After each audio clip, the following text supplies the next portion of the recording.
guys, welcome back to my channel, and if you're new, welcome to my channel. Today I wanted to talk about learning how to love yourself or relearning how to love yourself and ways you guys can start creating that relationship with yourself, because as Mama Rose says best, if you can't love yourself, how in the hell are you gonna love somebody else? Can I get an amen? Okay, we can all agree Mama Rose says it best, I get it. But seriously, it is so important to start that self-love journey, because to be honest, you're kind of stuck with yourself for like the rest of your life.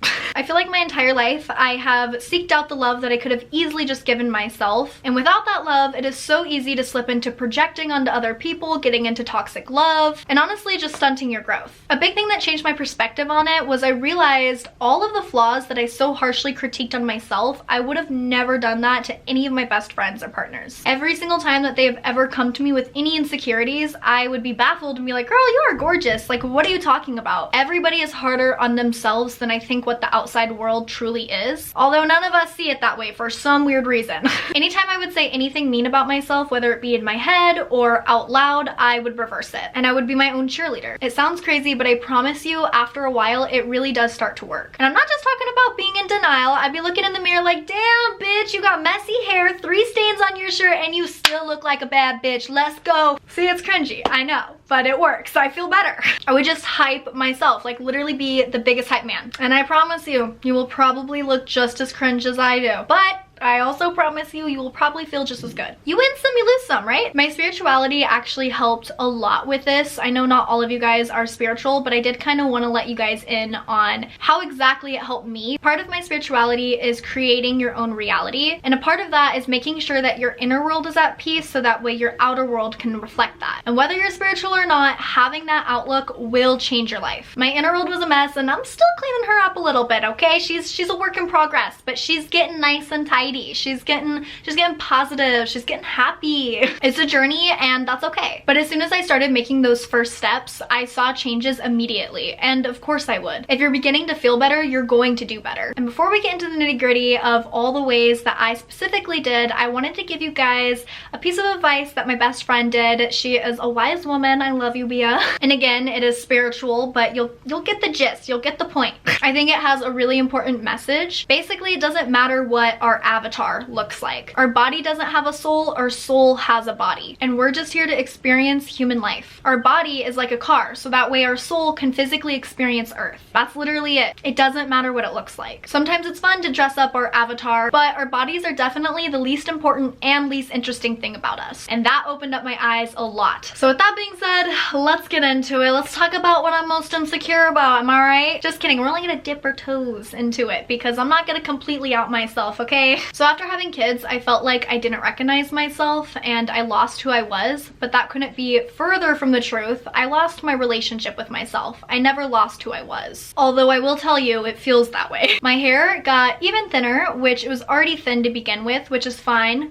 Thin hair is okay. Just like how thick hair is okay, being bald is okay, having a mullet's okay, it's all okay. Hair doesn't define who you are, it really is just hair. But for me personally, doing my hair was a fun activity that I used to enjoy a lot. So having more of it and it being thicker is fun for me. So I actually have been doing hair treatments and eating gummies to regrow my hair. And I actually want to share with you guys what I use because I know that is a common insecurity. So I'll play the clip now. I want to thank iRestore so much for sponsoring this video. And if you have no idea what I'm talking about, this is iRestore. It uses laser technology to stimulate the hair follicles, and it's comfortable, easy, and hands-free. And it comes with a little handy dandy remote. And as you can see, there's a combination of lasers and LEDs, which is unlike a lot of other products out there on the market. A lot of them just have lasers or just have LEDs. So this has both, and you just place it on your head for 25 minutes, 3 to 4 times a week. That's it. It even has a safety sensor, so if you take it off, it's off. I got the 282 medical grade one, so that way there is back coverage, there's side coverage, top coverage, like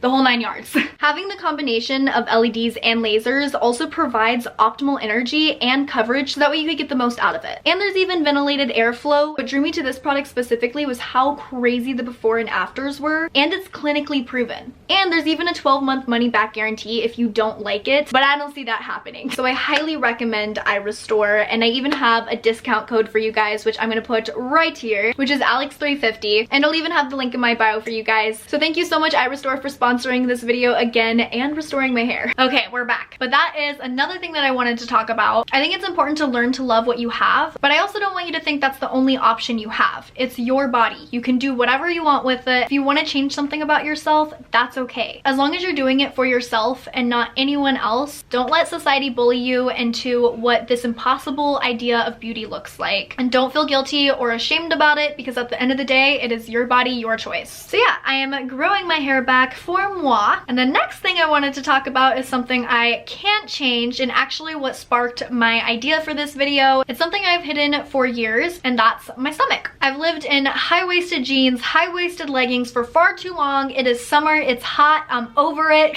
I know I've shown you guys this in the past right after I had kids, but I think a lot of people just thought that it went back to normal. Whatever normal is. I hate that word, by the way. There's no normal. Secret's out. Anyway, it didn't.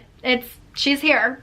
I'm over not feeling comfortable in my own skin because of what other people think. Dun da da da, dun da da da. This is her. She's cute. So yeah, I've got a lot of loose skin, and I'm telling you, if I tone her up, she's there to stay. So I've just decided to welcome her into the family instead of get rid of her. It's stupid. What is the actual benefit of having a smooth, clear stomach? And look, I'm not bashing anybody that does. I think that's amazing. Every body is beautiful, but that's the point. Every body is beautiful, so I don't need to change anything about mine just to replicate somebody else's. If you feel healthy, you're fine. My stomach looking like this doesn't show who I am as a person, what I can do as a person, and worrying about it sure in the hell does not pay my bills, so I do not know why I let it take such a mental toll on me, especially because it's not making it go away. At the end of the day, over critiquing yourself just deteriorates your mental health, and that just makes more obstacles for you to overcome, especially because this was the outcome of me creating two beautiful children that I could not imagine life without. So I'm thanking my stomach for only having to sacrifice its elasticity for such a beautiful, fulfilling payoff. Even if you don't have kids and you feel the same way in some way, shape, or form, I want you to ask yourself, what is the root of all of your worries? And if the answer is to make other people happy, I want you to use that same energy and direct it towards starting to make yourself happy by learning to love what you can't change. I can't work out to get rid of it, and I don't want to.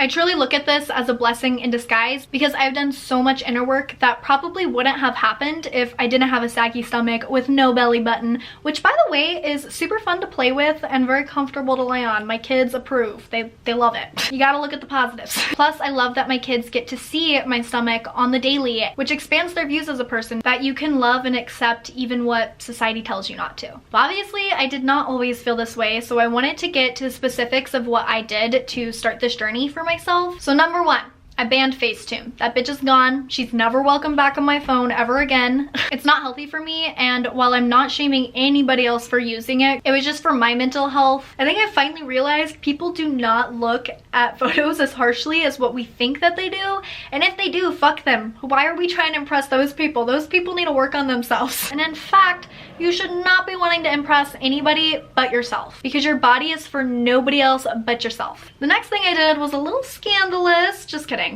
We should also normalize nudes. Oops, spoiler alert, I took nudes for myself. I started taking nudes solely for myself and in positions that were not covering my stomach. It was all me, baby. And it wasn't comfortable at first because it was just my insecurities looking right back at me, but that was the point. I was normalizing it for myself. And after a while, I started noticing how sexy I truly was. Ooh, okay. Then I took it to the next level and made a nude. Well, okay, it was a semi-nude. It was like bra and panties, and I made it my home screen so that way I would see it every single day. Then I decided to add some body positive affirmations, and I vowed to myself every single time that I would open up my phone and look at that home screen, I repeated every body positive affirmation. Every single one.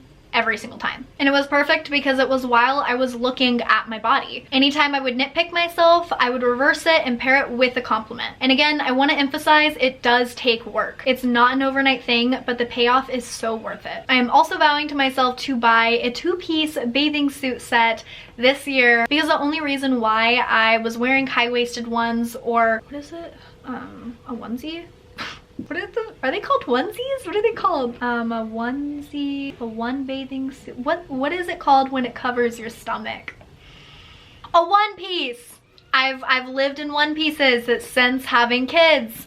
I'm over it. And only because the only reason why I was wearing it was to cover my stomach. It's not that I'm shitting on one pieces or anything. You do what makes you feel comfortable, because I'm proud of my body and what she's been through, and you show off things that you're proud of. And that goes right back to what I was saying earlier. I am giving myself the love that I've always wanted. The next thing I did is I started standing up for myself anytime I heard any pushback specifically about my body. I've shown my stomach to various people and have gotten some pretty cruel comments, and my goal is to educate as many people as possible so we can all start worrying about more important things. And standing up for yourself doesn't always have to be in a mean or aggressive way, but telling people your feelings educates them, because people don't know what they haven't experienced yet. So I try coming at it from a place of love, even if they aren't. The next thing I did was I stopped wearing high-waisted jeans, high-waisted leggings, and covering my stomach. And the fact it's been looking like the 2000s hit my household because I've been low riding a little bit too low.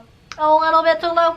But it has been making me feel way more comfortable in my body. I also stopped putting a pillow in my lap to cover my rolls and my stomach, because everybody has them. I don't know what we're hiding. It's like everybody is like, hey, we're not human, right? So like, let's cover all the things that make us human. I've been throwing on a crop top and sitting a little bit like hunchback so you can see my rolls, because it's comfy. And I'm not here on this earth to make other people feel comfortable. And whenever I'm alone or get to sleep alone, it's naked. It's naked up in my room. I'm having naked dance parties, naked slumber parties with myself. It's naked. I make my way over to the mirror, show myself some jiggles. The next thing I did was I stopped watching porn. Hey mom, click off now, thanks.